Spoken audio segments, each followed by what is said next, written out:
we are intrinsically entranced by the infinite chances that enchant us, by the intimate dances between questions and answers behind the innocence of passing glances. The grass is greener on the other side of the fence. We've all heard this cliche, and yet we continue to trespass. Is it desperation? Is it ignorance? Is our vision so impaired by the muddied perspective of our own mess? We must understand that no matter how tempting the opportunity of a blank canvas may look, that canvas in and of itself will not make us better painters. Is it not tragic how we have mastered the art of creating the same chaotic mess over and over, canvas after canvas? Would it not be ridiculous to continue to blame the canvases? When will we see that climbing over fences to chase mirages of greener pastures will never save us from ourselves? We must remember, wherever we go, we are there. We must consider that in the equation of repeating patterns, we are the common denominator. So do the math.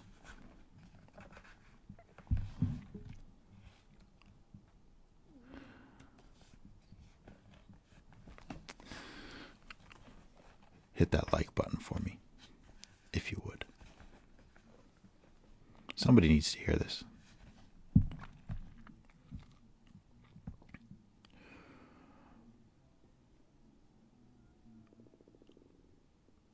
It's become a strange familiarity to seek familiarity in strangers. It's become a strange familiarity to seek familiarity in strangers. Every time I look at you, I'm looking for someone else. Cinderella is nothing more than a fairy tale. You can't fill these glass slippers. I know it. You know it. And yet we both deny it. Maybe one day it will just click, right? Fake it until you make it, right? As long as you continue to remind me of the past, I can see you in my future. Frankenstein is just a story. I can't mix and match all of my favorite parts. As long as I'm hanging on to what is behind me, I will be unable to take hold of what is right in front of me. If I refuse to let go of either, I will remain torn, divided, and insecure. I will continue living with one foot on either side of the fence, named integrity. I was blinded by the fear that I would never find another field of butterflies inside of another's eyes.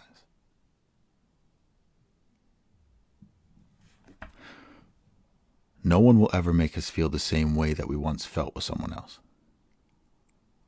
It is impossible to recreate the magic of past experiences, which are always further distorted by nostalgia. Do not waste your life attempting to relieve and relive memories and feelings you once had and that you are disproportionately attaching your identity to. They cannot be replicated. As long as you're looking through the lens of the past, the present will never measure up. Be warned.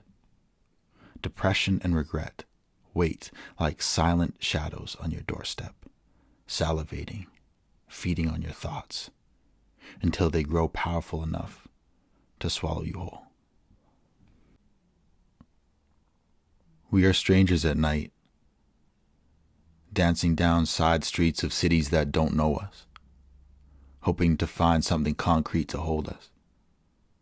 We are ghosts, roaming alone beneath street lights, seeking atonement for words left unspoken in a life that does not repeat twice. We play in the shadows. We hide who we are. We fear being known. We keep people at a safe distance, and yet our souls crave those very things we are running from. To be seen, to walk unashamed, and to be accepted and loved despite all of the things that we want to hide. In my life, intimacy was the drug I used to feel close to that, even just for a moment. Validated, important, powerful, wanted, loved, open, and vulnerable. Only to face the inevitable, insidious, all too familiar emptiness, begin to mix in with the reality of my skin-deep integrity scratching, clawing, and creeping in like the morning sunlight through the shades as yet another taxi pulled up. I hate that you aren't her. I love that you aren't her. Confession. I knew from the beginning that I was looking for the pieces of you that reminded me of someone else. I hate to admit it, but those were my favorite parts of you. Maybe someone has looked at me in that way before too.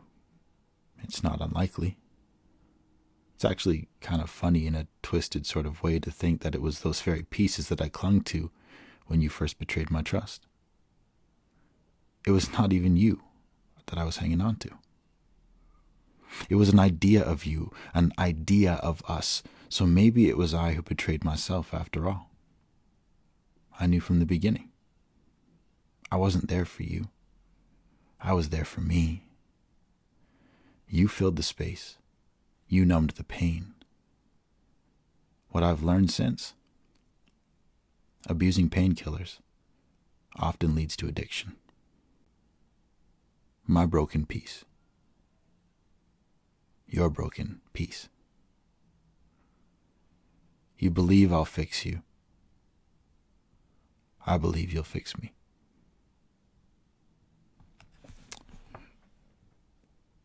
Jagged edges perfectly matched like a forbidden jigsaw puzzle. Intensely satisfying symmetry and chemistry while in fleeting moments of alignment, but a serrated double edge at the slightest offset of the equilibrium. When it's good, it's really good, but when it's bad, it's really bad. Some call it passion, but I have come to know its true name. Poison. The years, the tears, the fears. My dear, who taught you how to love?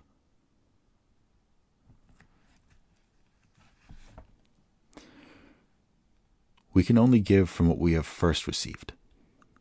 Therefore, we need to ask, what does the definition of love that we have been given look like?